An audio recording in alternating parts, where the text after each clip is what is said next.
최영일의 시사본부 10분 인터뷰. 네, 화제 이슈를 콕 짚어보는 10분 인터뷰 시간입니다. 자, 윤석열 정부가 여성가족부 폐지 방침을 앞세운 정부 조직 개편안을 발표했죠. 논란이 있습니다. 자, 오늘은 청년과 여성을 대변하는 여성 정치인 모시고 싶었는데요. 박지현 전 더불어민주당 비대위원장이 나오셨습니다. 어서 오세요. 반갑습니다. 예, 안녕하세요. 이렇게 직접 나와주셔서 감사합니다. 아유, 별 말씀을요. 네, 사실 선거 과정에 많이 모시고 싶었는데 바쁘셨죠. 자, 이 타임지 올해 떠오르는 인물 100인 중 한 사람으로 선정이 되셨어요. 그런데 마냥 기뻐하기에는 우리 정치 현실이 지금 암담하고 또 이런 현실을 만든 책임에서 자유롭지도 않다. 이런 말씀을 하셨어요. 그렇죠. 제가 뭐 어찌됐든 정치권에 들어오게 됐고 또 지선 때 비대위원장도 맡았는데 지금의 이제 윤석열 정권이 나라를 이끄는 걸 보면은 참 한숨이 많이 나오는 그런 네, 현실을 계속 네. 마주하게 되더라고요. 그래서 이제 책임으로부터 자유롭지 않다고 말씀을 드렸고요. 지금 윤석열 정권을 보면은 정말 경제와 안보를 정말 짓밟고 이제 민주주의를 짓밟는 수준으로 이제 가고 있다는 생각을 했어요. 네네. 이제 여야가 극한 대결만 하고 협치는 과연 우리 정치 어디 갔을까라는 네, 생각까지 이제 드는 정도인데, 그러니까 이런 암울한 시기에 차세대 리더에 이제 선정이 되었다는 것은 참 어깨가 이제 무겁게 네. 다가오더라고요. 이제 기쁘기도 했지만, 예. 네, 그래서 그렇게 이제 수상 소감을 말씀을 드렸던 거고요. 그래서 이럴 때일수록 우리 청년들이 좌절하지 말고 더 이제 기득권에 부딪히는 그런 도전하는 정치를 해야 한다는 뜻으로 네, 좀 받아들이고 싶었던 소감입니다. 네. 자, 청년들에 대한 메시지로 시작을 하셨습니다. 선배 정치인들이 정치를 망치고 있다. 아주 거세게 비판을 하셨습니다. 자, 먼저 이슈를 하나하나 네. 들어가 볼게요. 네. 윤석열 정부의 여성가족부 폐지 방침 공약으로도 나왔지만 지금 실행이 되고 있는데 여기에 대해서 무능과 무지로 정신이 나가버린 것 같다. 야, 꽤 강도 높은 비판이에요. 어떤 이유입니까? 대통령의 공약이라는 게 국민을 위해서 있어야 되는 거잖아요. 네. 근데 이 여성가족부 폐지 공약은 지금 여성가족부 지원을 받고 있는 뭐 미혼모, 이제 성범죄 피해자분들을 불안에 떨게 했어요. 네. 어느 나라 대통령의 공약이 국민을 불안에 떨게 합니까? 사실 그 비판도 저는 조절을 했다고 생각을 하고요. 네네. 무능과 무지보다 더 나쁜 게 거짓말이죠. 네네. 그러니까 윤석열 대통령은 구조적 성차별은 없다. 그래서 여성가족부는 폐지하겠다. 그래놓고 지금 와서는 뭐 여성가족 이제 여성의 인권을 더 확대하기 위해서 여성가족부를 폐지하겠다. 이렇게 네네. 말을 하는데 그 말을 누가 믿겠습니까? 거짓말까지 네. 무능무지 이것도 조절한 비판이다 이렇게 네. 얘기를 하셨어요. 자, 여성가족부 폐지 논의 과정도 좀 논란이 되고 있습니다. 네. 폐지 논의 과정을 기록한 기록물은 없다. 또 여성계의 의견을 듣기 위한 간담회에는 부처 폐지 반대 단체들은 초대하지 않았다. 자, 이 일련의 과정들 이게 왜냐하면 민주주의 아까 언급하셨는데 절차도 중요하니까 네. 어떻게 보셨나요? 그러니까 처음에 기록물이 없다는 이야기를 딱 들었을 때는 무슨 정부 부처에서 일을 저렇게 주먹구구식으로 하나 이렇게 딱 생각이 들었다가 정말 없을까 하는 생각 들더라고요. 그러니까 근데 이 정부에서 하는 말을 하나도 믿을 수가 없는 게 네. 이제 대통령부터 바이든을 날리면이라고 이제 거짓말을 하고 비속어 있는데 논란. 네, 이거를 이제 어떤 국민께서 믿으실 수 있을까 싶은 생각이 들고요. 그러니까 여가부가 지난 6월 21일부터 장관 주재로 전문가 초청 간담회를 5차례 개최를 했다고 합니다. 네네. 근데 통상적으로 간담회를 한다는 건 뭐 이제 어떻게 개편을 할지, 예. 정책에 어떻게 참고할지 뭐 이런 것들에 대해서 이견을 듣기 위해 네. 만드는 자리인 거잖아요. 근데 그런데 간담회 회의록조차 작성하지 않았다는 건 그냥 보여주기식 간담회일 뿐인 거고 뭐라고 말을 하든 우리는 그냥 우리가 알아서 하겠다. 네. 이 말과 뭐가 다른가 싶고요. 이게 정부 장관 주재 회의인데 그냥 동네에서 모여서 차 마시는 회의가 아니잖아요. 뭐가 기록도 안 할 거면 뭐를 하려고 뭘 이 한 간담회를 한 건지. 네. 그러니까 이게 무슨 간담회인지 네. 싶은 거죠. 자, 네. 기록물은 왜 없을까? 정말 없을까? 여러 가지 이제 의문을 제기하셨습니다. 자, 이 김현숙 장관, 여가부 장관이죠. 이번 여가부 폐지안이 독일처럼 성평등 정책 주무부처의 규모를 확대하고 업무 범위를 넓힌 사례다. 이게 개선한 것이다. 이런 방점인 것 같은데 맞다고 보십니까? 일단 아니고요. 일단 네. 아니고요. 지금 김현숙 장관이 뭐 귀에 걸면 귀걸이, 약간 코에 걸면 코걸이 이런 식으로 계속 설명을 하고 계시는 것 네네. 같아요. 그러니까 독일은 윤석열 정부의 정부 조직 개편안처럼 여가부라는 기존 성평등 정책 추진기구를 폐지하고 다른 기구에 쪼개놓은 게 아니고요. 네. 기본 성평등 정책 추진기구 업무 범위를 연방 여성청소년부에서 연방 가족 노인 여성청소년부로 통합해서 전부 다 넓히는 식으로 확대 네, 개편한 네. 거거든요. 그러니까 우리 식으로 보면은 여가부를 폐지한 게 아니라 확대한 거죠. 네. 지금 왜 여성가족부 장관 자리에 앉아 있는지 사실 모르겠고, 도대체 어느 나라에서 전 성평등 부서를 없애라고 이제 성평등 부처의 장관을 임명한 사례가 있는지 전 세계적으로 과연 있을까 싶습니다. 부처를 없애라고 장관을 임명한 사례가 있을까? 또 의문을 제기하셨습니다. 자, 민주당은요, 이 여가부 폐지 방침에 대해서 뭐 공식적으로 반대 입장을 밝히기도 했고, 오히려 여가부를 이제 성평등 가족부로 확대 개편해야 된다 이렇게 강조를 했습니다. 네. 이 대안은 어떻게 보셨습니까? 네, 이름이 중요한 건 아니라고 생각을 하지만 네, 여가부를 성평등 가족부로 바꾸는 것에 대해서는 네, 별다른 이견이 없고요. 네네. 사실 민주당이 여가부 폐지를 반대하는 건 너무 당연한 네네. 일이죠. 그러니까 지금보다 저는 더 힘을 내서 당론으로 밀어붙여야 한다고 생각을 하고요. 이게 계속 정쟁 사안으로 빚어지는 것 같아서 조금 불편한데, 저는 이 여가부 폐지야말로 정말 민생 법안이라고 생각을 하고 있습니다. 이게 민생이다. 네, 그래서 더더욱 정말 민주당이 사활을 걸고 여가부 폐지를 막아내야죠. 네, 민주당이 사활을 걸고 여가부 폐지를 막아내고 확대 개편할 수 있는 쪽으로 더 밀어붙여야 한다. 자, 여성가족부 폐지 결국은 이 성평등 문제로 이제 직결이 됩니다. 아까 성평등 가족부 이제 새로운 이름도 나왔습니다만, 이 지난달에 카멀라 해리스 미국 부통령이 방한을 했었잖아요. 네, 그렇죠. 예, 근데 이때 약간 좀 혼선이 또 있었던 네. 대목이 있죠. 이 한국과 전 세계의 성평등을 강조하고 여성 지도자들도 만남을 가졌습니다. 네. 근데 이제 윤 대통령과의 자리에서 여성 문제 논의했다 안 했다 이런 공방이 좀 있었는데, 네. 자, 우리나라의 성평등 정책, 이게 세계를 이끌어갈 백인이시니까 어떻게 구축돼야 되겠습니까? 일단 카멀라 해리스 미국 부통령이 이번에 한국 방문해서 이제 하셨던 말씀이 되게 저는 인상 깊었다고 보는데, 네. 민주주의 국가에서 여성의 지위를 통해 민주주의 상태를 측정할 수 있다. 이런 말씀을 하셨어요. 그러니까 정말 맞는 말씀이죠. 이 여성 인권은 아동, 청소년, 뭐 노인, 장애인의 인권에도 영향을 미치는 바로미터라고 생각을 하고요. 네. 그러니까 인구의 절반이나 되는 여성에 대한 안전이 이루어지지 않고서야, 그러니까 어떻게 다른 사회적 약자의 인권을 향상시킬 수 있을까? 네. 이제 먼저 조금 질문을 드리고 싶었고, 근데 현 정부에서 대한민국 성평등 정책에 대해 이제 성평등 정책이 어떻게든 구축이 되려면 이 나라가 지금 성불평등하다라는 것을 먼저 인정을 해야 합니다. 네, 네. 저는 정말 지겹도록 많이 들은 이야기인데, 그러니까 정부는 아니라고 하니까 다시 한번 말씀을 드리면, 그러니까 우리나라는 OECD 가입 국가 중에 성별 임금 격차 지수에서 매번 꼴찌를 했어요. 네. 한 번도 꼴찌를 면해본 적이 없습니다.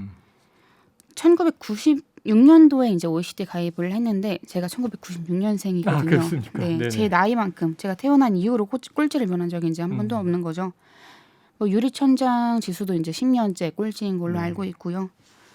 우리가 불평등한 사회라는 것을 인정하고 이제 해야 할 일을 찾아서 열심히 쫓아가도 사실 이런 성평등 부분에 있어서는 다른 나라보다 뒤처져 있는 그런 상황인 것이고, 근데 그럼에도 또 이제 다행히 성평등 정책 연구들은 많이 이루어져 있습니다. 그래서 이 성평등을 위해서 연구된 이 수준 높은 정책들을 보고 이 실제로 적용할 마음만 먹으면 정말 윤석열 대통령의 책상이 무너질 만큼 네네. 이 좋은 정책들을 쌓아 올릴 수 있다고 생각을 하거든요. 일단 이것들을 하기에 앞서 지금 하겠다는 뭐 여가부를 여기저기 부처에 찢어놓겠다는 것, 그 공약을 철회를 하시고 확대 개편하겠다고 이제 방향을 돌리는 게 먼저겠죠. 그래야 국가 전체에 반영되는 큰 틀의 성평등 정책이 구축될 거라고 생각합니다. 그래요. 정책은 책상이 무너질 만큼 네. 쌓아줄 수 있다. 네. 이렇게 얘기를 하셨어요. 자, 그렇다면 문제가 이 성불평등을 인정하는 것에서 개선이 시작될 수 있다. 강조하셨으니까 대선 과정 뭐 참여해서 지켜보셨고요. 그렇죠. 그리고 이제 윤석열 정부가 출범하고 이제 6개월 차 됐습니다. 10월로. 자, 그런데 이제 지금까지 상황에서 윤 대통령 혹은 윤 정부의 이 젠더 인식은 어떻게 바라보고 계세요? 그러니까 구조적 성차별은 없고 뭐 여성가족부를 폐지하겠다는 그런 사람에게 무슨 젠더 인식이 네네. 있을까 싶고요. 그냥 마초 의식으로 무장한 사람이라고 평가를 할 수 있을 것 네네. 같습니다. 그러니까 인하대 사건, 이제 신당역 사건이 네. 터졌음에도 정말 눈 하나 끔찍하지 않고 이 여성가족부 폐지를 밀어붙이는 수준인데 사실 무슨 말을 할 수 있을까 네, 싶은 정도고 대한민국에서 여성을 향해 벌어지는 이런 온갖 범죄들에 대해 국민의 생명과 안전을 지키겠다고 선언하고 대통령이 되셨어요. 네. 근데 그럼에도 눈꽃만큼의 관심도 없다라는 것은 정말 절망적인 일이죠. 절망적이다. 네. 대통령의 젠더 인식 많이 부족하다 이렇게 비판을 하셨습니다. 자, KBS 1라디오 최영일의 시사본부 오늘은요. 이 박지원 전 민주당 비대위원장과 함께 윤석열 정부의 여가부 폐지 논란에 대해서 지금 이야기를 나눠봤습니다. 자, 좀 정치 전반적인 얘기도 여쭤봐야 될 것 같아요. 네. 요즘에 뭐 아까 말씀하신 대로 선배 정치인들이 망쳤다, 나라 망치고 있다 이렇게 개탄을 하셨는데 지금 국회가 이제 국정감사 중이죠. 네. 이제 딱 반환점을 돌고 있는데 이 여당의 친북 프레임 또 야당은 친일 프레임 충돌하고 있습니다. 현재 국회 상황은 좀 어떻게 진단하고 계십니까? 그러니까 이재명 대표는 일본이 자기 땅이라고 주장하는 독도 근처에서 정식 군대도 아닌 이 자위대를 불러들여서 일본과 합동 군사훈련을 하는 것에 대한 국민의 우려를 전달을 한 것이고요. 네. 네, 맞는 지적입니다. 예. 근데 정진석 비대위원장의 발언은 정말 망언 중에 망언이죠. 네네. 그러니까 조선은 안에서 썩어 문드러졌고 일본이 조선과 전쟁을 했냐? 그러니까 일본 침략 때문에 망한 것이 아니라는 취지로 이제 해석을 할 수 있겠는데요. 네. 정말 친일파를 선조로 둔 자손의 친일 DNA를 숨기지 못하는구나라는 생각이 네. 들었습니다. 일본이 포를 쏘면서 조선에 들어왔고 또 조선이 기울기 시작한 것은 임진왜란 이후라는 것을 모르는 국민은 없습니다. 네. 두말할 것도 없이 정말 국민 앞에 백배사죄하고 음. 사퇴해야 하는 정도의 발언이라고 네, 생각을 하고요. 네. 이렇게 길을 잃고 그러니까 대표를 맡고 있는 그런 비대위원장부터 그런 모습을 보이는데 이럴 때일수록 저는 민주당이 정말 이끌고 이 길을 잃고 헤매는 국민의힘을 이끌고 이 지원하는 유능한 모습을 보여줘야 한다고 네. 생각합니다. 야당이 유능한 모습을 또 보여줘야 한다. 네. 자, 여당의 역사 인식 지금 아주 세게 비판을 하셨습니다. 자, 또 이런 이제 일도 있었습니다. 김용민 이제 민주당 의원이요. 우리 헌정 질서는 대통령답지 못한 사람을 결국 국민이 바꿀 수 있게 열어두고 있다. 이게 이제 물론 그 시위 현장에서 있었던 이야기인데 이 윤석열 대통령의 탄핵 가능성을 현역 국회의원이 거론했다. 그래서 이게 또 국민의힘에서 아주 거센 반격에 나섰어요. 자, 현 시점에서 뭐 윤 대통령 탄핵 이건 지금 뭐 어떻게 될지 뭐 먼 이야기다 하는 관측인데 잊을만 하면 나오는 이런 탄핵 경고 정치인으로서는 어떻게 보십니까? 그러니까 강성 팬덤이 또 민주당을 고립의 길로 몰고 있는 것 같다는 생각이 들었고요. 네네. 계속 비판해 오셨던 대목이죠. 네, 강성 팬덤이 지금 이제 윤석열 퇴진 집회를 시작을 했잖아요. 중단해야 합니다. 중단해야 네, 한다. 그러니까 침묵하는 다수의 목소리를 들어야 하는데, 그러니까 민주당은 지금 이제 일부 강성 팬덤이나 이제 팬덤의 그런 대장들이 운영하는 이제 유튜버들 좀 그런 지배에서 벗어나야 한다고 이제 먼저 말씀을 드리고 싶고요. 아무리 대통령이 마음에 안 들어도 결국 국민 손으로 뽑은 대통령입니다. 네. 그러니까 우리 당 지지자뿐만이 아니라 중도층 다수가 공감하고 국민적인 합의에 이르렀을 때 그때 이제 정치인도 얘기를 할 수 있는 것인데 사실 탄핵을 먼저 입에 올리면 안 되죠. 그러니까 뭐 퇴진을 이제 이야기를 하고 그때 이제 안 되면 탄핵을 입에 올릴 수 있는 건데 국민이 먼저 이제 합의가 되지 않았는데 정치인이 먼저 이야기를 올린다, 입에 올린다라는 것은 있어서는 안 되는 일이라고 생각을 하고요. 네. 무엇보다 탄핵해서 이제 나라를 맡았다가 민주당이 국민에게 버림받았습니다. 다시. 그러니까 지금은 국민들이 민주당을 대안이라고 생각하시는지에 대해서 다시 되짚어봐야 된다고 생각을 하고요. 그러니까 믿고 맡길 생각도 없고 뭐 도덕적 능력이나 이제 정책 능력이나 국민보다 나을 게 없다라고 이제 생각을 하시는 분들이 많이 계신데 네. 이런 상황에서 민주당이 탄핵을 입에 올린다고 그게 과연 설득력이 있을지 네. 그냥 너네도 다 똑같은데 무슨 뭐 탄핵을 한다고 우리가 너네를 뽑아줄 것 같아? 이렇게 생각하시진 않을지 네, 그런 생각이 드는 거죠. 중도의 시각이 중요하다. 네. 국민적 합의와 여론이 먼저 가야 하는 것이다. 그럼요. 이렇게 얘기를 하셨습니다. 자, 이 앞으로의 행보 그동안도 궁금했어요. 이제 정치권에 네. 아주 급발진해서 들어가셔서 큰 선거를 2번 치르고 나도 책임이 있다 이렇게 얘기를 하셨는데 앞으로의 행보가 궁금한데 최근에 책을 쓰고 계시다 이렇게 들었습니다. 네. 자, 어떤 내용을 담았는지 앞으로는 좀 어떤 행보를 계획하고 계신지 궁금한데요. 일단 정치권에 들어오게 된 계기부터 제가 비대위원장으로 지내면서 있었던 일들, 또 당대표 출마 투쟁을 하면서 이제 겪었던 그런 일들에 대해서 이제 조금 적어냈고요. 네. 또 앞으로 정치인 박지원이 바라는 세상에 대한 이야기도 좀 담아봤습니다.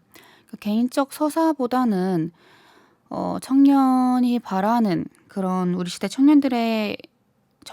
청년들이 정치를 바라보는 시선을 담으려다 보니까 예상했던 것보다 계속해서 이제 좀 시간이 더 걸리고 있는데요. 네. 일단 책을 다 쓰고 나면은 좀 전국 여기저기 돌아다니면서 네.